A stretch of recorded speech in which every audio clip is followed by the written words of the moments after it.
Akibat banjir dari luapan Sungai Sumarambu, membuat sejumlah rumah warga yang merupakan rumah panggung terendam banjir dan beberapa rumah warga bahkan nyaris roboh. Pemilik rumah terpaksa harus mengungsi di rumah kerabat mereka. Sejumlah warga yang mengungsi mengaku membutuhkan bantuan makanan. Sementara itu, Kepala Desa Baramamase berharap kepada pemerintah Kabupaten Luwu dan Balai Pengelolaan Daerah Aliran Sungai atau BPDAS agar segera menangani sungai tersebut.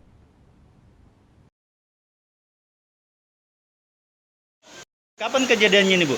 Jam 8 malam. Dari malam. Jadi waktu itu Ibu bagaimana, Bu? Lari keluar. Lari keluar? Iya. Ya. Dengar ada suara atau bagaimana? Mulai media runtuh itu. Runtuh ya? Iya. Jadi Ibu kemana saat ini, mengungsi di mana? Di rumah keluarga. Rumah keluarga. Ya. Bantuan dari pemerintah bagaimana, Bu? Tidak ada. Belum ada ya? Iya. Akibat longsor ini 8 kakak terdampak, 1 masjid, 1 posyandu. Upaya penanganan saat ini, Pak, seperti apa, Pak? Untuk sementara penanganan belum ada ini penanganan utamanya dari pemerintah. Diharapkan untuk membantu warga, khususnya dari balai. Ya. Pak, apa yang dibutuhkan warga saat ini, Pak?